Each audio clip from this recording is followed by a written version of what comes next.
Teman-teman, apakah kalian tahu bahwa para raja atau sultan kerajaan Islam, ulama sekaligus umara yang mendakwahkan Islam di Nusantara secara langsung adalah para pemimpin kerajaan Islam yang bergelar sultan, syekh, atau raja.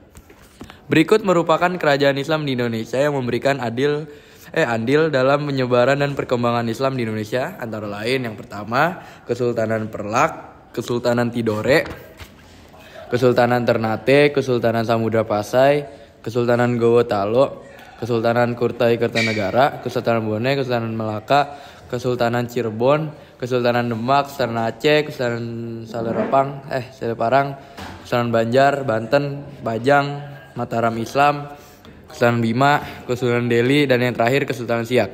Dan selanjutnya tokoh ulama dan peradaan sebelum Wali Songo. Terdapat 4 tokoh ulama yang menyebarkan Islam di Indonesia, khususnya di Pulau Jawa sebelum kedatangan Wali Songo, yaitu Syekh Datuk Kahfi. Jadi Syekh Datuk Kahfi merupakan putra seorang ulama besar yang bernama Syekh Datuk Ahmad, yang lahir di Semenanjung, Malaka pada abad ke-14 Masehi.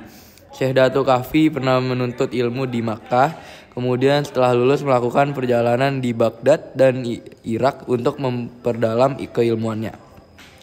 Setibanya di Pulau Jawa, Syekh Datuk Kahfi mulai mengenalkan agama Islam pada masyarakat yang masih menganut ajaran Hindu-Buddha di Pulau Jawa, sehingga dia dikenal sebagai perintis penyebaran Islam di barat Pulau Jawa, wilayah Cirebon.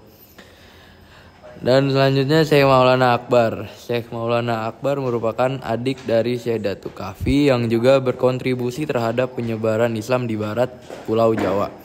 Dalam kehidupannya beliau lebih dulu mengenyam pendidikan di Makkah sebelum Syekh Datuk Kahfi. Syekh Maulana Akbar sangat berperan penting dalam penyebaran Islam di Pulau Jawa, pada khususnya di daerah Kuningan melalui pondok di desa Sidapurna. Beliau menikah dengan Nyi Wandasari yang merupakan cucu Raja Sunda Prabu Dewa Niskala Dikawali dan memiliki seorang putra yang kemudian menggantikan Syekh Maulana Akbar dalam menyebarkan Islam di Kuningan. Syekh Jumadil Kubro. Syekh Jumadil Kubro atau Syekh Jamaluddin Al-Husain Al-Akbar lahir di Samarkand, Uzbekistan pada pertengahan abad ke-14 Masehi. Sejak kecil beliau memperoleh pendidikan Islam dari ayahnya yang bernama Said Zainul Husain. Ketika sudah beranjak dewasa, beliau memutuskan belajar tawasuf dan ilmu agama di India. Dan yang terakhir Syekh Kuro. Syekh Kuro merupakan seorang ulama juga dan tokoh penyebaran ajaran Islam yang terakhir dan dikenal oleh banyak masyarakat sebelum Wali Songo. Dan tokoh ulama dan perannya kelompok Wali Songo. Penyebaran Islam khususnya di Jawa disebarkan oleh para ulama yang disebut dengan Wali Songo. Berikut merupakan kelompok Wali Songo yang sangat berjasa dalam mendakwahkan Islam di Jawa.